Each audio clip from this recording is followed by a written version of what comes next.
Makarrajalu Jesus makan kufame Waqaf lafa kanarratti kana kasan argamne burqa jireenya laatu qorichaan ittiin fayyee foolii gaariidha Yesuus addunyaa tuttiin urga'e ane hin kufu wame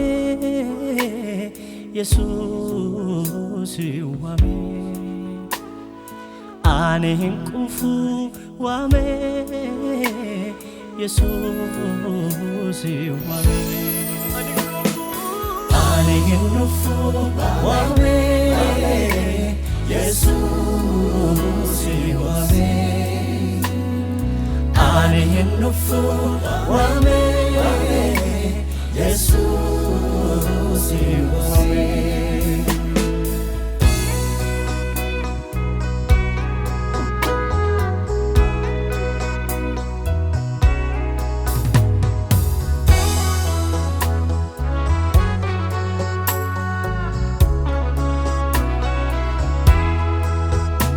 Waqiyo kamulate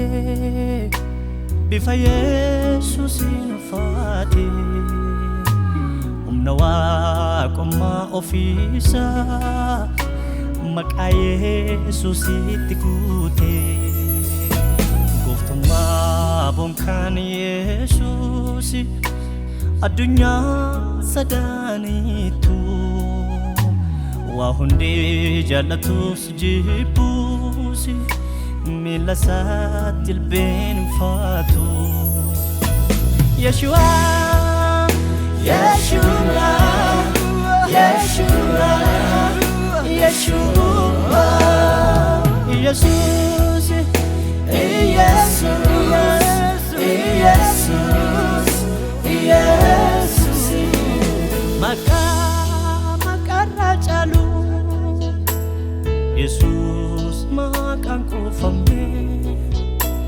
waqaf lafa kanarratti kana kasan argamne burqa jireenya laatu qorichaan ittiin fayyee foolii gaariidha Yesuus addunyaa tuttiin urga'e ane hin kufu wame Yesuus wame ane hin kufu wame Yesuus wame ane hin kufu wame Yesuus wame ane hin kufu wame Yesuus wame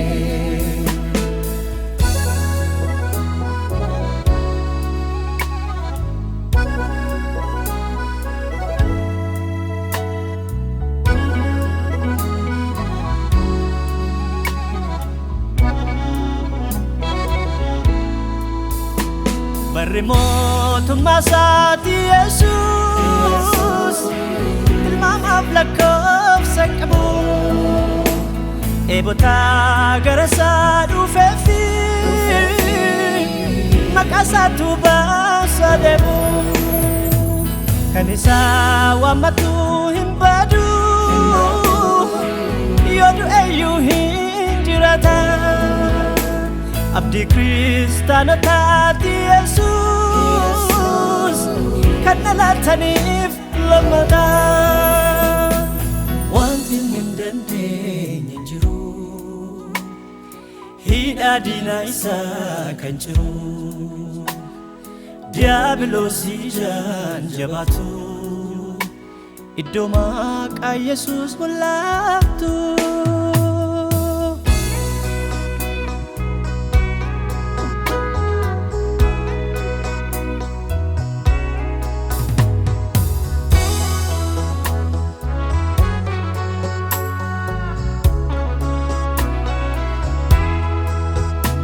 lafti samiin utubaan qabanii